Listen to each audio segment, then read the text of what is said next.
사도신경으로 신앙고백 드리겠습니다. 나는 전능하신 아버지 하나님 천지의 창조주를 믿습니다. 나는 그의 유일하신 아들 우리 주 예수 그리스도를 믿습니다. 그는 성령으로 잉태되어 동정녀 마리아에게서 나시고 본디오 빌라도에게 고난을 받아 십자가에 못 박혀 죽으시고 장사된 지 사흘 만에 죽은 자 가운데서 다시 살아나셨으며 하늘에 오르시어 전능하신 아버지 하나님 우편에 앉아 계시다가 거기로부터 살아있는 자와 죽은 자를 심판하러 오십니다. 나는 성령을 믿으며 거룩한 공교회와 성도의 교제와 죄를 용서받는 것과 몸의 부활과 영생을 믿습니다. 아멘. 찬송가 406장 찬송 드리겠습니다.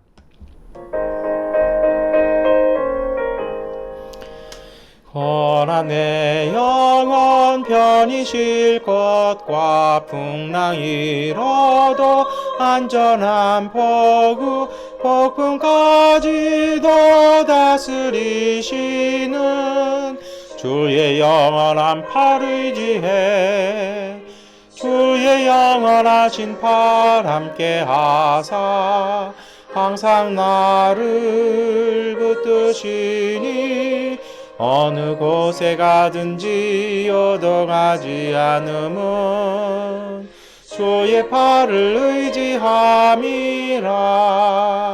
세상 친구들 나를 버려도 예수는 함께 동행함으로 주의 은혜가 충만하리니 주의 영원한 팔 의지해 주의 영원하신 팔 함께 하사 항상 나를 붙드시니 어느 곳에 가든지 요동하지 않음은 주의 팔을 의지함이라. 나의 믿음이 연약해져도 미리 예비한 힘을 주시며 위태할 때도 안보하시는 주의 영원한 팔 의지해 주의 영원하신 팔 함께 하사 항상 나를 붙드시니 어느 곳에 가든지 요동하지 않음은 주의 팔을 의지함이라.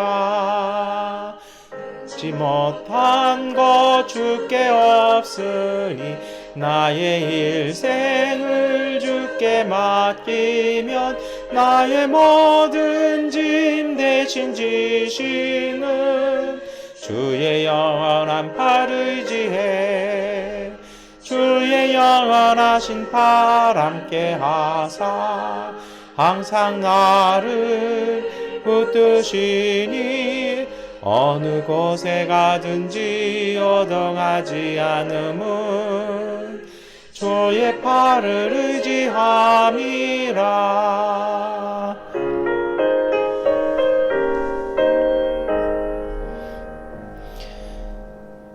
시편 119편 161절부터 171절까지의 말씀을 세번역번 성경으로 함께 읽겠습니다. 권력자는 이유 없이 나를 핍박하지만 내 마음이 두려워하는 것은 주님의 말씀뿐입니다. 많은 전리품을 들고 나오는 자들이 즐거워하듯이 나는 주님의 말씀을 즐거워합니다. 나는 거짓은 미워하고 싫어하지만 주님의 법은 사랑합니다. 주님의 공의로운 규례들을 생각하면서 내가 하루에도 7번씩 주님을 찬양합니다. 주님의 법을 사랑하는 사람들에게는 언제나 평안이 깃들고 그들에게는 아무런 장애물이 없습니다. 주님, 내가 주님의 구원을 기다리며 주님의 계명들을 따릅니다. 내가 주님의 증거를 지키고 그 증거를 매우 사랑합니다. 내가 가는 길을 주님께서 모두 아시니 내가 주님의 증거와 법도를 지킵니다. 주님, 나의 부르짖음이 주님 앞에 이르게 해 주시고 주님의 말씀으로 나를 깨우쳐 주십시오. 나의 애원이 주님께 이르게 해 주시고 주님께서 약속하신 말씀대로 나를 건져 주십시오. 주님께서 주님의 율례들을 나에게 가르치시니 내 입술에서는 찬양이 쏟아져 나옵니다. 아멘. 네, 우리 2021년도 마지막 주간 월요일 아침에 우리 시편 119편의 말씀 우리가 함께 읽었습니다. 119편이요. 성경에서는 제일 길어요. 이게 히브리어의 알파벳 철자 한 글자 한 글자를 이렇게 다 이렇게 운율을 맞춰가면서 했던 것이고요. 그렇게 했다라는 얘기는 어떤 뜻이냐면 이 말씀을 외웠다라는 거예요. 이 시편 119편을요. 그러니까 그 정도로 외워야 할 정도로 굉장히 중요하다라는 것이죠. 근데 저는 161절 말씀이 정말 마음에 와닿습니다. 뭐 그 권력자가 이유 없이 핍박하지만 내 마음이 두려워하는 것은 주님의 말씀뿐이라고 이렇게 돼 있는데요. 제가 뭐 권력자한테 핍박받는 건 없어요. 그런데 세상 일이 그런 것 같아요. 가끔 저도 제 인생을 이렇게 살아오는 거를 요즘 같이 가끔 이렇게 난민 아닌 난민 생활, 얼마 남지 않은 이 난민 생활을 동안이요. 지나온 길들을 이렇게 볼 때가 있었어요. 그리고 저희 누나가 이제 저에게 나이 서로 남매가 서로 나이 들어서 이렇게 자조적으로 했던 얘기가 있습니다. 저희 누나가 조금 큰 교회에 다닙니다. 이게 많은 교회. 사람 많이 모이는 그런 교회, 부자 동네 많은 교회 이렇게 다니는데요. 거기 담임 목사님이 새로 가셨는데 제 학교 후배예요. 굉장히 좀 이렇게 기수가 차이가 많이 나는 분인데 이제 그분이 목회를 참 잘하는 것 같아요. 그러니까 저희 누나가 보면서 그런 생각을 저한테 했대요. 그러니까 자꾸 저를 생각할 때마다 그 예배, 그 목사님을 볼 때마다 드는 생각이 아니 우리 동생도 정말 좋은 집안에서 태어났고 좋은 환경에서 태어났으면 저렇게 정말 편안한 곳에서 사람 많이 모이고 큰 교회에서 목회할 수 있었는데 왜 힘도 없고 백도 없고 돈도 없고 아무것도 없는 집에서 태어나서 우리 동생은 고생하는 거 아닌가 그리고 나는 아무것도 도와주지 못하는 거 아닌가 하면서 마음이 좀 그랬대요. 그래서 저는 참 그 누이의 그 마음이 참 고마웠어요. 그런데 제가 이제 웃으면서 그 이야기를 다시 했습니다. 누나 나는 미얀마에서 정말 큰 교회에서 목회하고 있으니까 그런 생각 하지 마 그랬더니 아이 뭐 어쩌고저쩌고 막 하더라고요. 그래서 저는 우리 교회가 세계에서 제일 좋은 교회라고 생각하거든요. 왜냐하면 정말 좋은 성도들이 그리고 열심히 사시는 분들이 있어서 저는 그렇다 이렇게 얘기를 했더니 이제 저희 누나는 그래도 뭐 어쩔 또 그래요. 그래서 제가 뭐라 그랬냐면 우리가 집안에 백도 없고 돈도 없고 뭐 힘도 없고 아무것도 없지만 음, 그렇지만 사실 아무것도 없는 건 아니에요. 있는 건 있죠. 예. 집안에 빚이 옛날에 있었죠. 빚이 돼야 되는데 빚이 있어가지고 그래서 저희는 점 하나만 딱 찍으면 빚이 되지 않냐. 예, 남들은 빚 되려면 어려운데 그래서 막 이렇게 우스갯소리 했던 것 같아요. 그러고서 제가 제 마음속에 딱 드는 생각 하나가 있었습니다. 뭐냐면 저한테는 정말 든든한 백이 되는 건 하나님 백이라는 겁니다. 가끔 제가 미얀마 가고 나서 한 10여 년 전부터 주변 분들이 저희한테 해주시는 얘기가 자동문이라는 얘기를 자꾸 해줬어요. 왜냐하면 가서 서면 문이 열린다고요. 그리고 사실 지금도 이렇게 저희가 이렇게 기도하고 또 많은 분들이 함께 기도해 주시면 문이 열리는 걸 체험하고 살면서 정말 하나님은 살아계시고 놀라운 분이시다라는 걸 체험하고 산다라고 누나한테 얘기를 했더니 그래 너라도 그렇게 생각하니까 참 좋다 이제 그러면서도 이제 믿어주지는 않더라고요. 저는 정말 솔직히 얘기를 하는데요. 그런 대화를 나누고 이렇게 집으로 이렇게 숙소로 돌아오는데 좀 거리가 있거든요. 한 1시간 반 정도요. 왜냐하면 이 분당과 부천은 서울을 가로질러 가야 하기 때문에 그 약간 긴 시간에 긴 거리를 혼자 오면서 그런 생각을 했습니다. 저도 문득 그런 생각이 들더라고요. 하나님, 저는 왜 그런 좀 편안한 자리, 큰 자리는 못 가고 조금 이렇게 힘든 곳에 있어야 할까요? 라고 이렇게 해봤던 적이 있어요. 그때 제가 들었던 응답이 있었습니다. 그런 곳은 그렇게 편안한 자리는 그냥 아무나 가도 뭐 아무나는 아닌 것 같아요. 그 가는 것도 능력은 능력이에요. 이렇게 편안해야만 할 수 있는 목회라면 제가 있는 자리는 정말 능력이 있어야 이 자리를 지키는 거 아닌가라는 주님의 그런 감동을 주셔서 되게 감동을 갖고 그런 얘기 있잖아요. 그 해병대 그 갔다 오신 분들 구호가 있잖아요. 누구나 갈 수 있다라면 나는 해병대를 지원하지 않았다라는, 누구나 할 수 있다라면 개척교회를 목사는 아무나 못하는 거고요. 누구나 할 수 있는 거라면 작은 교회 목사로서 10여 년 이상은 한다라는 것 못한다라는 그 자부심과 그런 긍지가 불타올라서 저 혼자 이렇게 차 안에서 부흥회하면서 왔던 기억이 납니다. 여러분, 오늘 이 시편 119편의 기도자는요, 이렇게 얘기하는 겁니다. 세상 권력이 때로는 핍박도 하고, 우리에게 또 권력이라는 게 현대사회에서는 사실은 자본의 힘과도 결부돼 있죠. 우리의 환경하고도 같은 것입니다. 그런데 오늘 이 기도자는요, 뭐라고 얘기하는 것입니까? 내 마음이 두려워하는 것은 주님의 말씀뿐이라는 것입니다. 왜 그럴까요? 우리를 죽이고 살리고 우리를 흥하게 하고 우리를 쇠하게 하는 것은 권력이나 환경이 아니라 주님의 말씀 앞에 서 있는 오늘 우리의 모습들이라는 것입니다. 며칠 전에 어떤 곳 다녀오면서 그런 것을 보았던 것 같아요. 제 약간 동생 같은 그 작가인데요. 젊은 시절부터 이제 쭉 이렇게 사진 작가로서 활동을 하면서 정말 어려운 가운데서도 기회가 주어지면 최선을 다해서 전시회를 이렇게 해요. 그러니까 작가이기 때문에 작품을 팔기 위한 전시회보다는 자기 작품을 소개하고 또 이제 오는 관객들과의 소통을요, 이렇게 하는데, 계속 제가 수년째, 한 십수년째 이렇게 보고 있는데 꼭 전시회만 열면 어려운 상황 속에서 전시회를 열어요. 이게 이번에도 꽤 좀 요번에는 제법 규모가 있게 전시회를 하고 같은 그 전시회를 프랑스에서도 해요. 그러니까 좀 인정을 받았죠. 근데 이번에도 어떻게 됐습니까? 뭐 전시회 첫날부터 위드 코로나가 중단되었고 폭설이 내려서 이렇게 관객이 많이 못 오는 상황이 됐는데도요.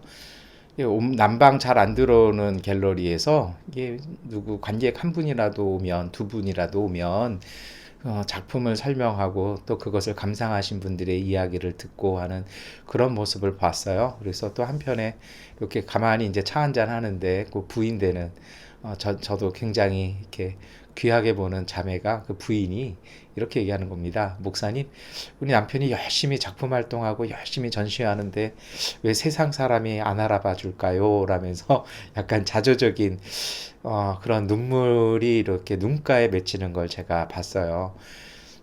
그래서 함께 이야기하는 중에 나누었던 얘기가 있었습니다. 뭐냐면, 누가 알아봐 주지 않지만 그렇게 노력하고 전시회 한 편을 하기 위해서 정말 작품 활동만 하는 게 아니잖아요. 그 전시회 한 번 하려면요, 얼마나 많은 일들을 해야 되고, 또 그 많은 일들이 사실 돈이 있으면 쉽게 쉽게 할 수 있지만 없으니까 어떻게 하는 겁니까?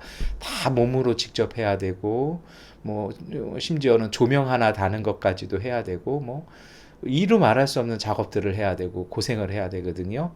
근데 제가 보면서 그 이야기를 들으면서 느낀 것이 있었어요. 뭐냐면, 한 사람의 작가는, 아니, 한 사람의 인생은 그러한 무한한 일들과 과정을 통해서 소위 말해서 그 내공이 형성되어지는 것입니다. 영성은요, 그렇게 생기는 것입니다. 실패했지만, 때로는 연약하지만, 자신을 올곧이 만들어가기 위해서 치열하게 투쟁하고 치열하게 앞으로 가러가는 그 과정들이 필요한 것이죠. 그래서요, 그런 것이 형성된 사람은 그것이 지나가고 나면요, 두려움이 없어져요. 왜냐하면 능히 할 수 있고요, 자신감도 있기 때문입니다. 그런데 우리가 아무리 노력해도 되어지지 않는 것이 하나 있죠. 그것은 바로 하나님의 말씀 앞에서의 온전함입니다. 우리가 아무리 노력해도 주님의 말씀과 맞지 아니하면 그건 이룰 수 없는 것이거든요. 그래서 이 오늘의 기도자는 162절부터 고백을 합니다. 우리 162절, 163절 함께 고백하겠습니다. 많은 전리품을 들고 나오는 자들이 즐거워하듯이 나는 주님의 말씀을 즐거워합니다. 나는 거짓은 미워하고 싫어하지만 주님의 법은 사랑합니다. 자신이 삶을 살면서 또 신앙생활하면서요, 말씀을 가지고 살아보니 세상 살아가는데 가장 큰 힘과 은총은요, 하나님의 말씀대로 사는 것이라는 것입니다. 주님의 말씀이 힘이 있고 능력이 있어요. 그것이 무엇이냐면 우리 165절에 잘 나오거든요. 165절 우리 167절 말씀 함께 읽어보겠습니다. 주님의 법을 사랑하는 사람에게는 언제나 평안이 깃들고 그들에게는 아무런 장애물이 없습니다. 주님, 내가 주님의 구원을 기다리며 주님의 계명들을 따릅니다. 내가 주님의 증거를 지키고 그 증거를 매우 사랑합니다. 아멘. 주님의 말씀을 따르고 그 말씀을요, 삶으로 살아가는 사람들, 사실 한국교회 신앙이 이게 제일 약하거든요. 그런 분들에게는요, 정말 하나님의 능력이 있고 하나님 주시는 기쁨이 있고요, 그 평안함이 있어요. 눈앞에 무엇 하나는 제대로 되어지지 않았는데 그럼에도 불구하고 주시는 평화가 있어요. 그것이 바로 생명입니다. 하나님의 말씀이 진리잖아요. 세상 일이라는 것이 아무리 이렇게 역으로 움직이려고 하고 아무리 자기 의지로 움직이려고 해도 하나님의 그 거센 진리를 거스를 수 없는 거거든요. 그리고 저는 이 말 꼭 드리고 싶어요. 우리가 보는 게 다가 아니는 법이거든요. 우리가 보는 건 극히 일부분입니다. 사람들의 판단이라는 것도 그렇고 기호라는 것도 그래요. 어떤 것입니까?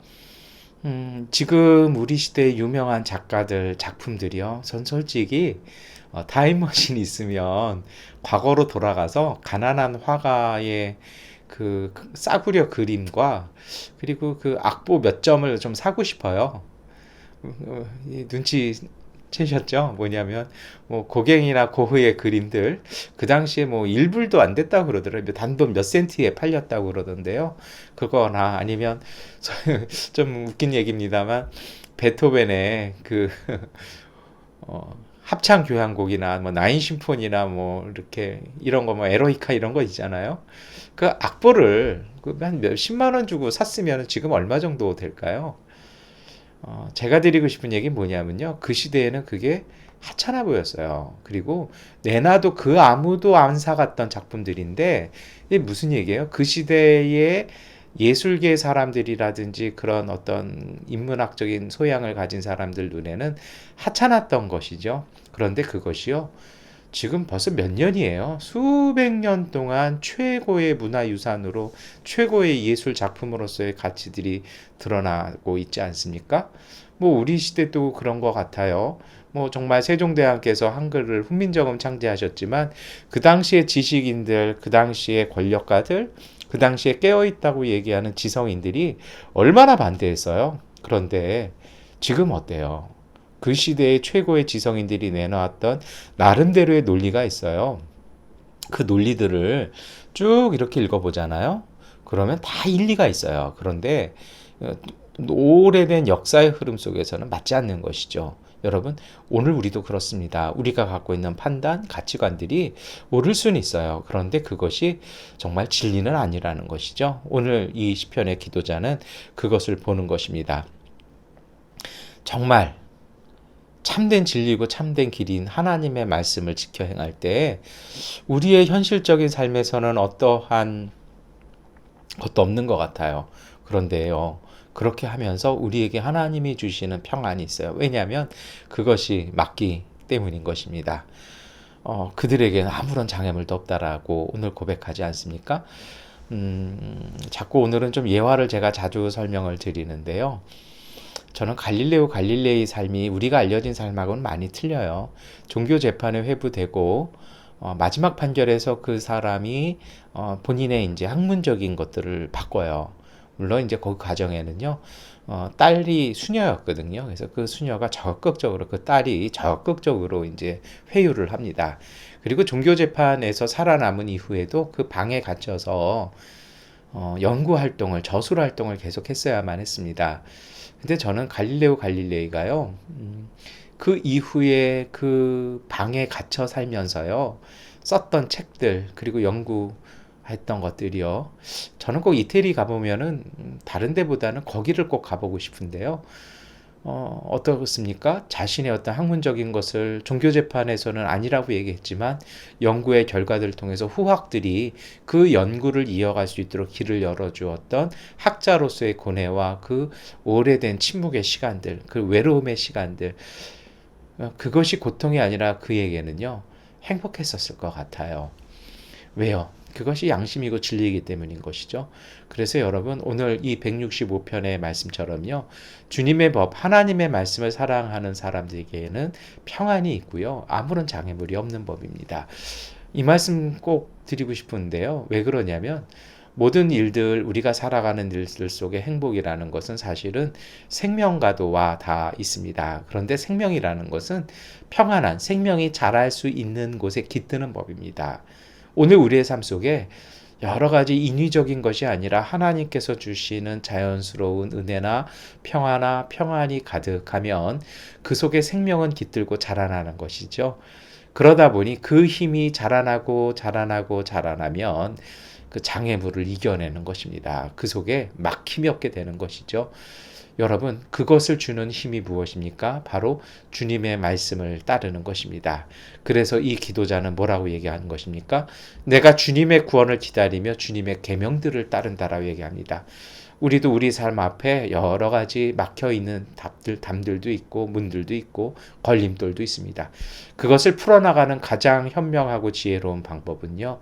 우리가 노력하는 것도 필요합니다만 그것을 세상의 방법이나 그러한 열정으로 풀어나가는 것이 아니라 우리 안에 깃들어 있는 하나님의 생명 그리고 성령의 역사심이 풀어갈 수 있도록 오늘 우리 스스로의 내면 속에서 주님의 말씀, 하나님의 은총이 깃들어서 세상을 바꾸는 그 힘을 통해서 바뀌어나가는 것입니다. 성경은 우리에게 교훈하는 것이 있죠. 환경이 바뀌어서 우리가 바뀌는 것이 아니고요. 하나님의 성령의 법은 우리가 바뀌어서 세상을 바꾸는 것입니다. 여러분, 오늘 우리가 이것을 지켜 사는 것으로 이 송구 영신의 이 한 주간을 잘 맞이했으면 좋겠습니다. 그리고 우리에게 필요한 마지막 것이 있습니다. 바로 168절, 169절 말씀인데 우리 함께 읽겠습니다. 내가 가는 길을 주님께서 모두 아시니 내가 주님의 증거와 법도를 지킵니다. 주님, 나의 부르짖음이 주님 앞에 이르게 해주시고 주님의 말씀으로 나를 깨우쳐 주십시오. 여러분, 우리가 가는 길들이 때로는 어려움도 있고 힘도 있고 모르니까 불안하기도 하고 두렵기도 해요. 근데 우리 믿음을 가졌으면 좋겠어요. 내가 걸어가는 길 어떻게 갈지는 우리가 모르죠. 근데 우리가 사실 그렇잖아요. 여행을 할 때도 저도 자동차 운전을 요새 좀 많이 합니다만 양곤에서든 서울이든 아니면 비행기도 그렇잖아요. 가는 길 여정 다 모르더라도 어떻게 갑니까? 우리 내비게이션 보고 가잖아요. 그리고 이렇게 가는 것처럼 그 내비게이션이 사실 주님의 말씀이거든요. 내 삶이 어떻게 될지 모르지만 지금 오늘이요. 지금 내가 살아가는 이 삶이 하나님 앞에서 주님의 말씀대로 산다라면 나는 분명히 선한 목적지에 도달한다라는 그 믿음으로 사시기를 축원합니다. 여러분, 보이지 않아서 불안하고 손에 잡히지 않아서 두렵고 이루어지지 않아서 초조한 것이 아니라 오늘 내가 균형감을 가지고 바른 목적을 가지고 하나님의 말씀에 합당한 삶을 살아가고 있다라면 여러분 그 결과에 대해서 불안해하고 초조하지 마십시오. 그리고 우리가 오히려 가져야 될 것이 있죠. 초조함과 불안함이 아니라 169절의 말씀처럼요. 오늘 우리의 부르짖음이 하나님 앞에 이르도록요. 왜요? 하나님의 뜻에 합당하게 구하기 때문에 하나님 앞에 이르는 것이죠. 그래서 합당하게 구할 수 있도록요. 또 주님의 말씀으로 나를 깨우쳐 달라고 이야기하지 않습니까? 깨우침이라는 것은요. 히브리어에서는 어떤 뜻이 있냐면 잘 듣는 것입니다. 이 주님의 말씀을 잘 들을 수 있도록 잘 분별할 수 있도록 성령께서 오늘 우리를 일깨우시는 그 일깨움 앞에 바르게 서야 합니다. 그래서 오늘 우리의 삶이 건강하지 아니하면 삶의 질서가 반드시 서 있지 아니하면 오늘 우리의 내면과 우리의 마음과 우리의 육체가 정갈하고 맑지 아니하면 우리는 이것을 잘 받아들일 수 없죠. 그래서 이러한 삶의 그리고 영성의 이 조화를 바르게 맞춰갈 때 하나님의 성령께서 우리 가운데 오셔서 우리를 이끌어 가시는 것을요. 여러분 우리가 그 은혜와 그 신비와 그 기쁨을 체험하실 수 있게 됩니다. 여러분 정말 중요한 것이 있습니다. 어떤 일을 하시되 열심히 하십시오. 그러나 그 일을 이루기 위해서 하시지 마시고 주님의 뜻을 이루기 위해서 작은 것 하나라도 하나님의 뜻에 맞게 합당하게 하십시오. 그렇게 하시면 모든 이들들이 합력해서 선을 이루어 가십니다. 이것이 바로 하나님의 은총이고 영성의 걸음들입니다. 이 믿음으로 이 송구영신의 한 주간 승리하시기를 축원합니다. 기도하겠습니다. 전능하신 아버지 하나님, 한 해를 마무리하고 있습니다. 무엇 하나 이룬 것이 없어 불안해하지 말게 하시고 내년이 보이지 않아 초조하지 말게 하여 주시옵소서. 내가 쌓아둔 것이 없어서 낙심하지 말게 하시고 오늘 우리의 삶 속에 하나님의 말씀, 하나님의 가르침을 지켜 사는데 노력하게 하여 주시고 집중하게 하여 주시옵소서. 우리가 그렇게 살아갈 때, 우리가 그렇게 우리의 삶과 믿음의 그릇을 정갈히 만들어 놓을 때 하나님께서 부어주시는 놀라운 은총들을 가득 담아낼 수 있음을 믿고 바라보게 하여 주옵소서. 이번 한 주간 그리고 오늘도 진행되어지는 타일 공사와 여러 가지 설비 가운데 하나님께서 은혜 주셔서 하나님 모든 것이 합력하여 선이 이루어지는 성소의 공사가 되게 하시고 모든 아프고 몸이 약한 분들에게 치유의 은사를 주시고